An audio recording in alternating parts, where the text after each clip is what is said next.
Good evening students.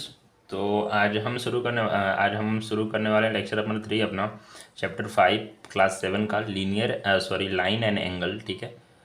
इससे पहले हमने 2 लेक्चर ऑलरेडी अपलोड कर चुके हैं, जो आप देखे होंगे। इसके पहले हमने 5.1 एक्सरसाइज के कुछ क्वेश्चन थे 1 to 6, उन सारे क्वेश्चन को हमने डिस्कस किया था। और अब हम ये जो क्वेश्चन है जो हमारा आज टॉपिक है डिस्कशन का, वो discuss the solution of exercise 5.1 from question number 7 से हम शुरू करेंगे, क्योंकि इसके पहले हमने सारे क्वेश्चन डिस्कस कर लिए हैं। तो आपने अभी तक नहीं देखा तो आप जाके देख सकते हैं।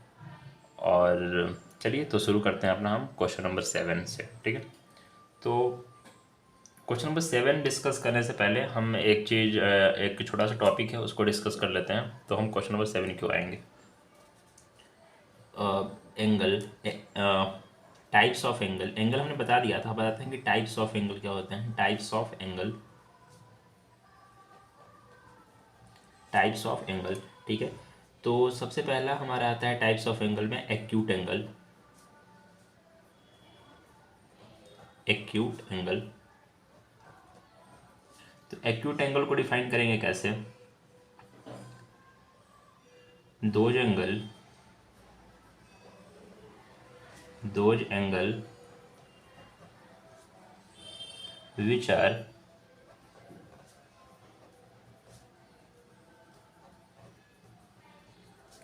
greater than 0 degree but less than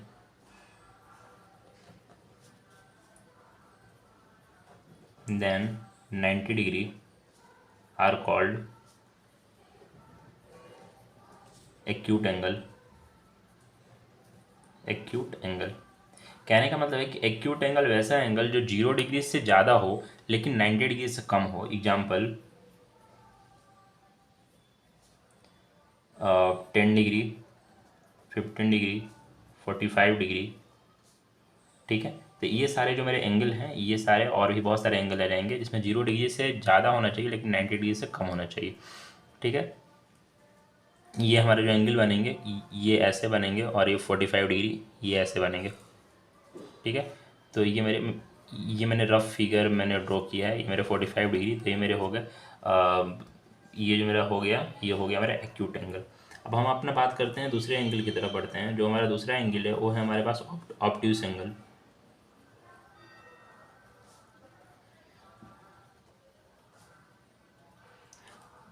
obtuse angle में क्या होता है, दो angle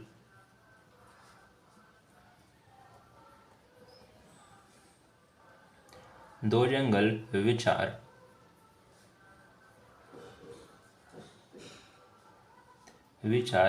greater than 90 degree, greater than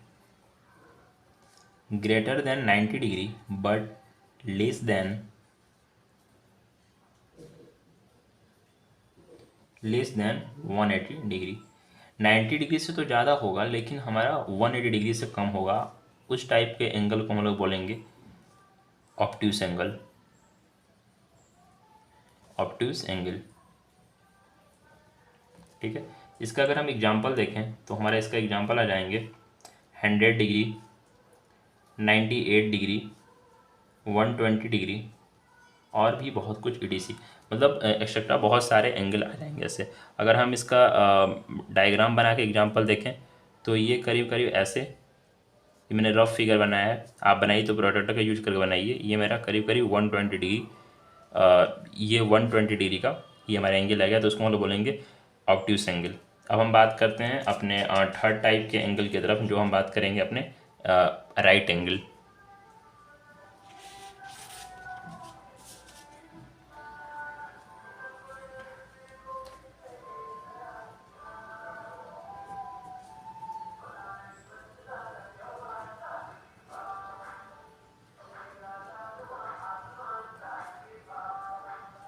देखिए, तो राइट एंगल ट्रायंगल की हम बात करते हैं तो हम लिखेंगे those angle those angles which are at 90 degree are called right angle triangle, right angle triangle, sorry मतलब ये मेरा वो जो होगा वो राइट एंगल होगा। जैसे इसका एक ही एग्जांपल है 90 डिग्री, कि अगर कोई भी एंगल 90 डिग्री पर हो तो हम उसको बोलेंगे कि मेरा राइट एंगल है स्ट्रेट। ये मेरा, ये जो हमारा एंगल हो गया ये मेरे 90 डिग्री हो गया। 90 डिग्री को हम ऐसे सिंबल से नोट करते हैं, ये मेरे ये 90 डिग्री का ये एंगल हो गया। तो हमने अपने एंगल के बारे में बात कर लिया कि एंगल तीन प्रकार के होते हैं, एक्यूट एंगल, ऑब्ट्यूस एंगल और राइट एंगल। एक्यूट एंगल वो एंगल जो 0 डिग्री से तो ज़्यादा होंगे लेकिन 90 डिग्री से कम होंगे, और दूसरा एंगल होता है ऑब्ट्यूस एंगल जो मेरा 90 डिग्री से तो ज़्यादा होंगे लेकिन 180 डिग्री से कम होंगे। और थर्ड टाइप ऑफ एंगल के बारे में हम आते हैं जो बोलते हैं हम राइट एंगल। राइट एंगल क्या होता है, एट 90 डिग्री, एट 90 डिग्री पर है तो वो राइट एंगल होगा। तो चलिए शुरू करते हैं, अपना क्वेश्चन नंबर 7 की तरफ बढ़ते हैं। तो हमारा क्या है सबसे पहला नंबर, क्वेश्चन नंबर 7। तो हम अब आते हैं अपने 7 नंबर क्वेश्चन की तरफ। जो हमारा 7 नंबर क्वेश्चन है वो क्या बोल रहा है, can two angle be supplement if both of them, यानी दो एंगल कौन सप्लीमेंट होंगे जब बोथ ऑफ देम, दोनों एंगल अगर एक्यूट हैं। तो in the case of acute, अगर हम एक्यूट एंगल की हम बात करें तो एक्यूट एंगल में आप जानते हो कि एक्यूट एंगल में 90 डिग्री से कम होंगे, और सप्लीमेंट बनाने के लिए हमें फॉर मेकिंग सप्लीमेंट,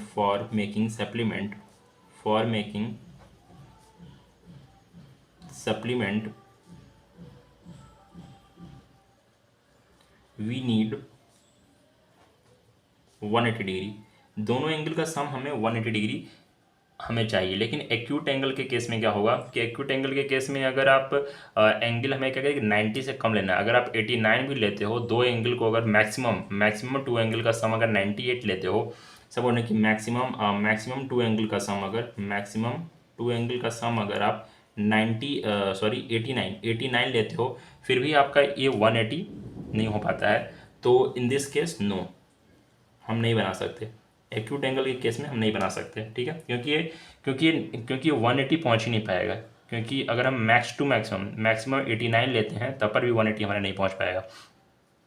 अब हम बात करते हैं अपने ऑब्ट्यूस एंगल के केस में कि ऑब्ट्यूस एंगल के केस में कितना होता है। तो टू मेकिंग बोलिए या फॉर मेकिंग सप्लीमेंट, अगर आप सप्लीमेंट बनाने के लिए आप देखेंगे इसको, सप्लीमेंट वी नीड 180 डिग्री। अगर आप इसको 180 डिग्री लोगे, इसमें क्या बोला है कि 180 डिग्री के केस में कि अगर आप एक ही डिग्री एंगल का सम अगर आप लोएस्ट लेते हो, लो लेते हो तो भी चांस नहीं है, और अगर आप मैक्सिमम भी लेते हो तब पर भी आपको चांस नहीं है, क्योंकि मैक्सिमम एंगल का 179, अगर दो एंगल का सम अगर मैक्सिमम एंगल लोगे तो 179 होगा। अगर मैक्सिमम केस लोगे आप तो 179 होगा एक एंगल, क्योंकि 180 से कम होना चाहिए। और अगर इस केस में जाओगे तो दो एंगल अगर 179 तो ये 180 के एबव ही, एक पहला ही एंगल 180 के, मतलब दूसरे भी एंगल मिला दोगे, दोनों को ऐड करोगे तो ये मेरे 180 के एबव आ जाएगा। तो इस केस में भी हमारा नो नहीं हो पाएगा।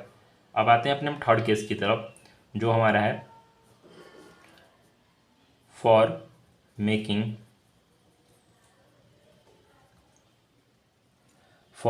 सप्लीमेंट। अगर आप सप्लीमेंट को बनाना चाहोगे कि सप्लीमेंट बन जाए हमारा, तो we need 180 degree sum, 180 degree आप सम लोगे।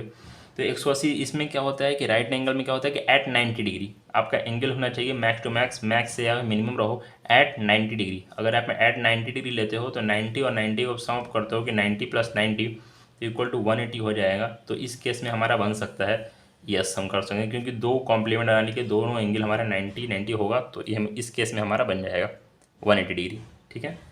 अब हम बढ़ते हैं अपने अगले क्वेश्चन की तरफ। जो हमारा अगला क्वेश्चन है question number 8।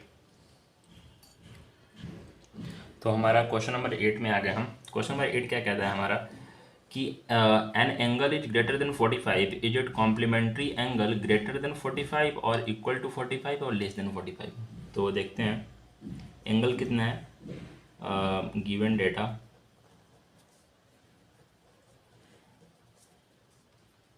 N angle is greater than 45 degree, ठीक है। Is it complementary angle is greater than 45, equal to 45 और लेस देन 45। इसका जो कॉम्प्लीमेंट्री एंगल होगा वो मेरा कैसा होगा? अगर एक एंगल, हमें पहले सबसे पहले कॉम्प्लीमेंट्री क्या होता है, कॉम्प्लीमेंट्री बनाने के लिए हमें क्या करना पड़ेगा, कॉम्प्लीमेंट बनाने के लिए हमें क्या करना पड़ेगा कि दोनों एंगल का जो सम होगा वो मेरा 90 डिग्री हो जाएगा। सम दो एंगल का जो सम होगा, सम ऑफ टू एंगल, दोनों एंगल का जो सम होगा वो मेरा 90 डिग्री हो जाएगा। हम हर केस में ट्राई करते हैं, सबसे फर्स्ट केस ट्राई करते हैं ग्रेटर देन 45। ये भी मेरा ग्रेटर देन 45 है, वो भी नंबर ग्रेटर देन 45 है, तो दो नंबर अगर ग्रेटर देन 45 है, दो नंबर, तो वो तो 90 से भी ग्रेटर हो जाएंगे, तो उस केस में हमारे पास पॉसिबल नहीं है। दूसरा केस इक्वल टू 45, अगर ये 45 से ज़्यादा है और ये सिर्फ इक्वल टू 45 है, तो भी हमारे केस में पॉसिबल नहीं होगा, लेसर हो जाएगा। और अगर इस केस में हम देखें हम कि हमारा क्या होता है कि लेस देन 45, अगर ये लेस देन 45 है और ये ग्रेटर देन 45 है, तो हमारा थर्ड केस इम्प्लाई हो जाएगा कि it's complement must be, it's complement must be less than 45। ठीक है,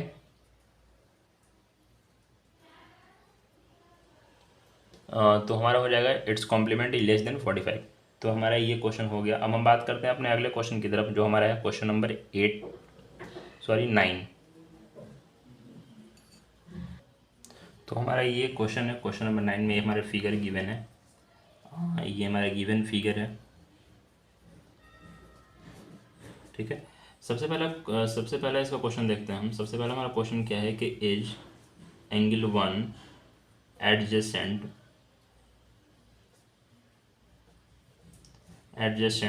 टू एंगल 2।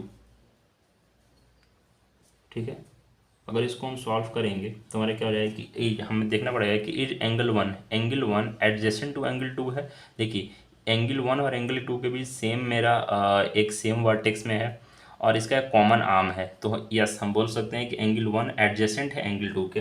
यस, यहाँ पर सिंपल यस बोल सकते हैं। एक्सप्लेनेशन आपको देने की जरूरत नहीं है, एक्सप्लेन करने के लिए बोला भी नहीं है, एक्सप्लेन करने के लिए बोला भी नहीं है। और एक्सप्लेन आप समझ रहे हो यहाँ से कि हम एडजेसेंट एंगल कैसे चेक करते हैं। सेम वर्टेक्स होना चाहिए, तो सेम वर्टेक्स पर है। एक कॉमन आर्म होना चाहिए, तो एक कॉमन आर्म है। कॉमन आर्म कौन सी है? ओ सी, मतलब एक कॉमन आर्म है, ओ सी कॉमन लाइन है।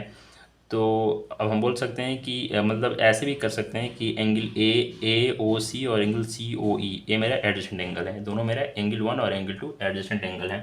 अब हम बात करते हैं अपने सेकंड क्वेश्चन की तरफ। क्वेश्चन है is angle A O C adjacent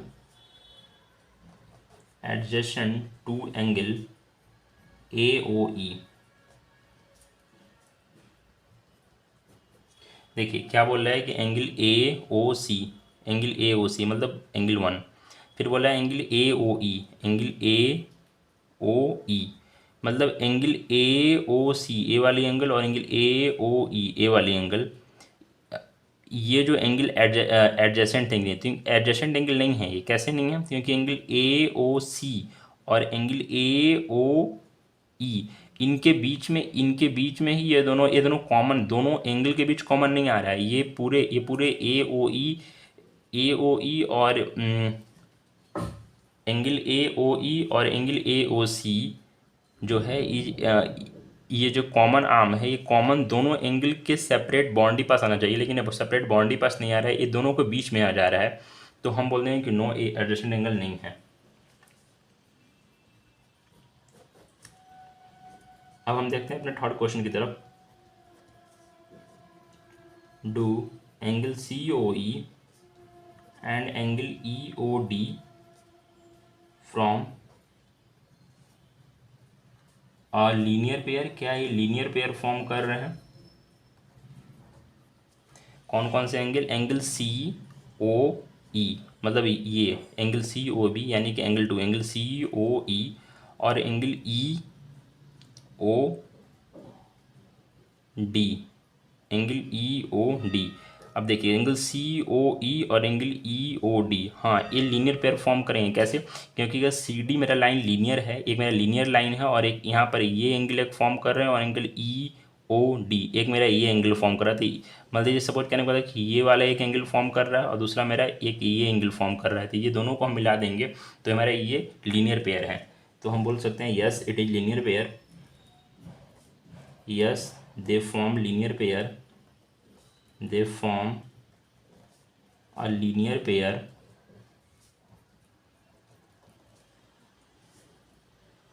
with line CD जो हमारा CD लाइन है उसके ऊपर हमारे लीनियर पेयर लाइन शो कर रहे हैं। अब बात करते हैं अपने क्वेश्चन नंबर 4 की तरफ। जो हमारा क्वेश्चन नंबर 4 है कि are angle B O D and angle D O A supplement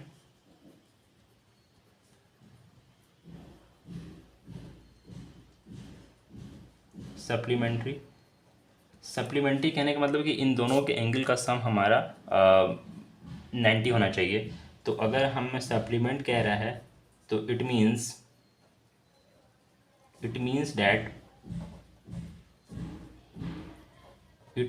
that angle B O D plus of angle D O A equal to 180 degree. ये मेरा दोनों एंगल का जो सम होना चाहिए वो मेरा 180 डिग्री के इक्वल आना चाहिए। तो देखिए एंगल हमारा बी कौन सा है? एंगल बी ओ डी ठीक है। फिर एंगल आगे डी ओ ए, बी ओ डी और डी ओ ए, ये मेरे स्ट्रेट लाइन में है। स्ट्रेट लाइन मतलब ए बी मेरे स्ट्रेट लाइन में है। तो ये हमारा दोनों, ये मेरा टोटल एंगल फॉर्म कर रहा है, ये टोटल एंगल फॉर्म कर रहा है स्ट्रेट लाइन ए बी में। तो मेरे लीनियर भी हैं ये दोनों हमारे लीनियर पेयर भी हैं, और ये हमारे दोनों कॉम्प्लीमेंट भी फॉर्म करें। क्यों कॉम्प्लीमेंट फॉर्म करें? क्योंकि एक जो मेरा स्ट्रेट लाइन का जो टोटल एंगल होता है, मान लीजिए ये पूरा स्ट्रेट लाइन है, स्ट्रेट लाइन का जो टोटल एंगल होता है वो मेरा 180 डिग्री के इक्वल होता है। तो 180 डिग्री के इक्वल है, तो इन दोनों एंगल में ये दोनों एंगल हो रहे हैं, ये दोनों फॉर्म कर रहे हैं 180 डिग्री। तो yes they form complement supplementary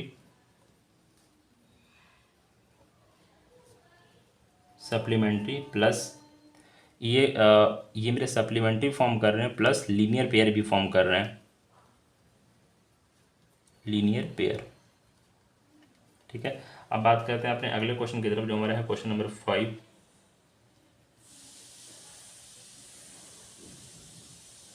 जो क्वेश्चन नंबर 5 है कि as angle 1 vertically opposite to angle 4। तो अगर इसका आप आंसर देखो, एंगल 1 इज वर्टिकली, हाँ तो सामने दिख रहा है कि अगर आप यहाँ खड़े हो जाए सामने और आपका दोस्त यहाँ खड़ा हो तो आप दोनों को देख सकते हैं, क्योंकि ये दोनों लाइन के कटिंग पॉइंट पे हैं और ये दोनों वर्टिकली अपोजिट हैं। तो हम बोल सकते हैं यस दे फॉर्म ठीक है। अब बात करते हैं अपने अगले नंबर क्वेश्चन की तरफ जो हमारा है क्वेश्चन नंबर 6 क्या है कि व्हाट इज द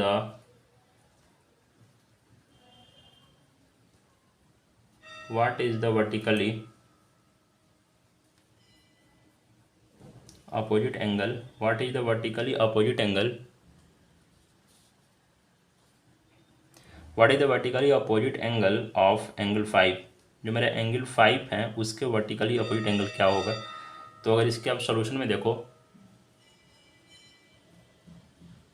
तो एंगल 5 के जो वर्टिकली अपोजिट हैं, एंगल 4 के तो ये 4 हो गया, लेकिन एंगल 5 के जो वर्टिकल अपोजिट होंगे ये 3 + 2 हो जाएंगे। ये जो 3 है और +2 है ये दोनों के सम हो जाएंगे। तो एंगल 5 के जो वर्टिकली अपोजिट होंगे वो एंगल 2 + एंगल 3, इन दोनों एंगल का सम जो होगा एंगल 5 के इक्वल होगा ठीक है। ये हमारे यहाँ पर सॉल्व हो गया क्वेश्चन नंबर 9। अब हम बढ़ते हैं अपने अगले क्वेश्चन की तरफ जो हमारा है क्वेश्चन नंबर 10।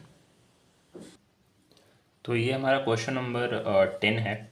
10 क्या बोलता है? Indicate which pair of angle, ये हमारा फिगर है फ्रॉम ये फिगर में से ठीक है।